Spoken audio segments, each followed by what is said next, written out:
सर्दियों की हल्की गुलाबी शाम थी। सूरज आसमान में ढल रहा था और हल्की ठंडी हवा पेड़ों की पत्तियों को हौले-हौले सहला रही थी। निशा और आरव पार्क की एक बेंच पर बैठे थे। दोनों ही शब्दों के बिना एक दूसरे की आंखों में खोए हुए थे। उनका रिश्ता नया था, लेकिन एहसास गहरे थे। हंसी मजाक से शुरू हुई उनकी दोस्ती कब प्यार में बदल गई, ये उन्हें खुद भी पता नहीं चला। पर आज, इस खास लम्हे में, दिल की धड़कनें तेज हो रही थी, जैसे कोई अनकहा वादा पूरा होने वाला हो। आरव ने धीरे से निशा का हाथ थामा।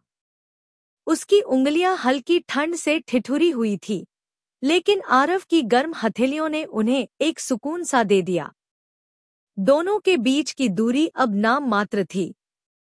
निशा ने अपनी पलकें झुका ली और आरव ने उसके चेहरे को धीरे से अपनी उंगलियों से ऊपर उठाया। उनकी आंखें मिली। उन आंखों में हजारों एहसास थे, अनकही बातें थी और एक गहरी चाह थी। आरव ने धीरे से आगे बढ़ते हुए निशा के होठों को छुआ। हल्का, कोमल, लेकिन दिल की गहराइयों तक महसूस होने वाला वो पहला चुंबन। समय जैसे ठहर गया। दिलों की धड़कनें एक दूसरे की ताल में बजने लगी।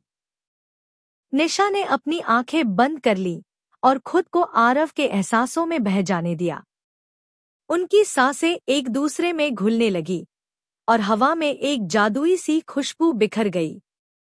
ये सिर्फ एक चुंबन नहीं था, यह एक एहसास था, एक ऐसी भाषा जिसे शब्दों की जरूरत नहीं थी।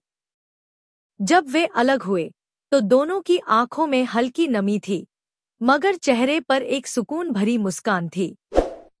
यह एक नए सफर की शुरुआत थी, एक ऐसे प्यार की जो अब सिर्फ महसूस किया जा सकता था, शब्दों से नहीं बांधा जा सकता था।